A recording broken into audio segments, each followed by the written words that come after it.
Hello mga cargo, welcome back. Check natin ang cargo hold natin. Kung may mga duming na iwan, para kung in case na maglilinis tayo, wala tayong ganang bibirahin. Kaya, we find it kung marami na naiwan sa mga singit-singit.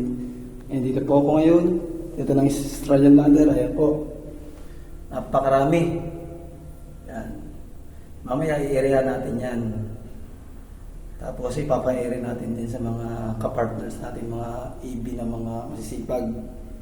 Alright, chichikin natin yung catwalk. Ayan po, binuksan ko na po yan. Yan. Para makita po ninyo.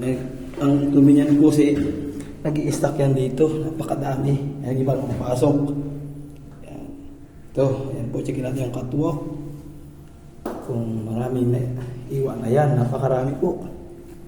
Yan, mahirap pong birahin yan kapag maglilinis na kami ng bodega. Kaya dapat chichikin natin kung napakarami.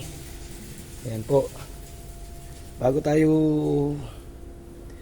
magbabaldeho, sweeping muna natin yan. Pababaksakin natin yan. Mga dumi na yan sa bodega. Sa mga singit-singit. Ayan, yan po. Napakadami yan. Chinecheck ng mga surveyor yan pag matira. Kaya yung magbabaldeho dito, naka-assign, na i-assign ko ng mga tropa natin. Yan, tututukan nila yan. Para wala makikita yung surveyor kapag nag-checking na sila. Huwag lulodingan ulit. Yan po. Napakadami po, di ba? Yan. Checkin natin yan. Kailangan natin matanggal yan.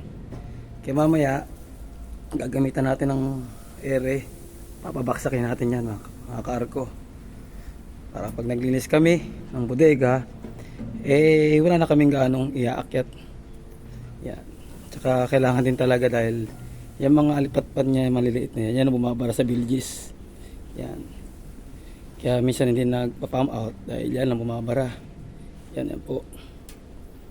Yan. I-checkin natin. Ayan, napakadami pong bababaksakin. Mga kaarko. Alright. Kaya natin yan.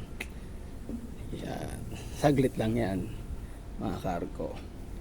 Okay, mamaya pakita ko sa inyo na malinis na yan. Okay, God bless, mga kargo. See you.